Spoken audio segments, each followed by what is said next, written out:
Assalamualaikum warahmatullahi wabarakatuh. Kita awali dengan bacaan basmalah bersama-sama. Bismillahirrahmanirrahim. Baik, langsung saja untuk kali ini kita akan membahas tentang makanan haram. Ya. Kita lanjutkan pembahasan kita. Sekarang kita bahas tentang makanan haram. Makanan haram, kita bahas dari pertama pengertiannya dulu.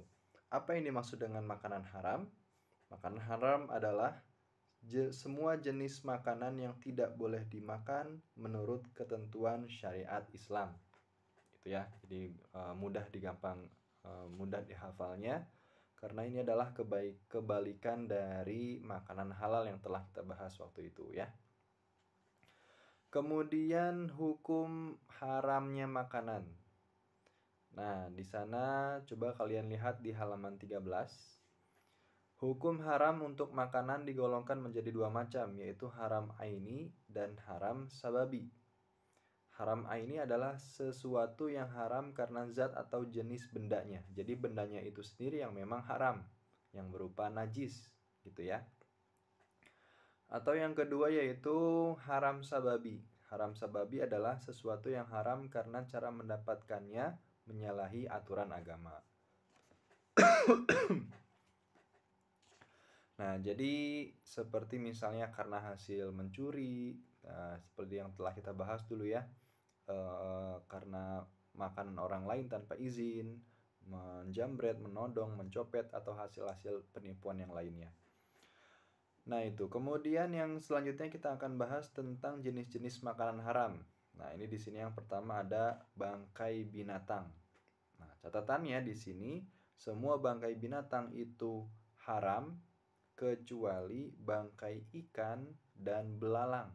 Belalang itu hukumnya halal ya. Oke, selanjutnya yang B-nya itu adalah babi.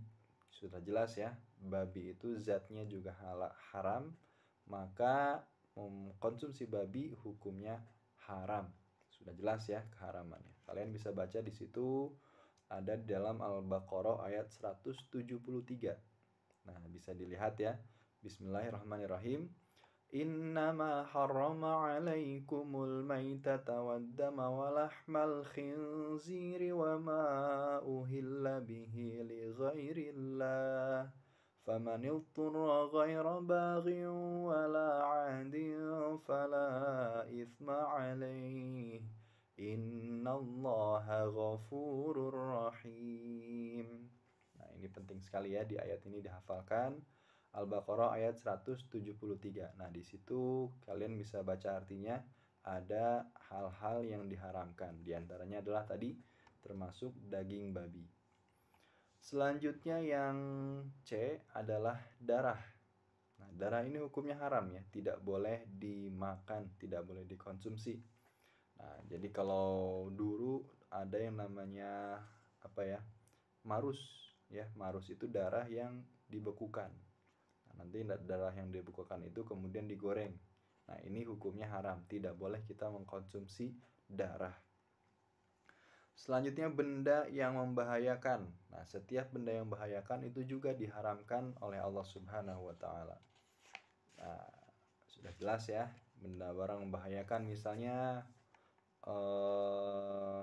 ikan, ada jenis ikan yang beracun, berarti itu hukumnya haram. Kemudian binatang yang disembelih tidak menyebut nama Allah. Nah ini ya, syarat hewan menjadi halal itu adalah dengan disembelih. Disembelihnya harus menyebut nama Allah Subhanahu wa ta'ala, dengan biasanya basmalah dan Allahu Akbar gitu ya. Bismillahi Allahu Akbar, itu ya. Kalimat untuk menyembelih diawali oleh Bismillahi Allahu Akbar. Nah, tanpa binatang yang tidak disembelih, binatang yang disembelih tanpa menyebut nama Allah itu hukumnya haram. Selanjutnya binatang yang haram disebabkan memiliki ciri tertentu. Nah, contohnya seperti kuku tajam, berparuh kuat, bergigi taring. Nah, ini yang menjadi ciri-ciri binatang yang diharamkan. Kemudian binatang yang dilarang untuk dibunuh. Di sini disebutkan seperti semut, lebah, dan katak. Dan terakhir, binatang yang kotor dan menjijikan, ya, seperti misalnya kecoa, lalat, cacing, kaki seribu. Nah, itu juga termasuk hal-hal yang diharamkan oleh Allah Subhanahu wa taala. Nah, itu dia yang dapat Bapak sampaikan pada pertemuan kali ini. Jika ada pertanyaan, silakan boleh ditanyakan ke Bapak. Kita akhiri dengan bacaan hamdalah. Alhamdulillahirabbil alamin. Wassalamualaikum warahmatullahi wabarakatuh.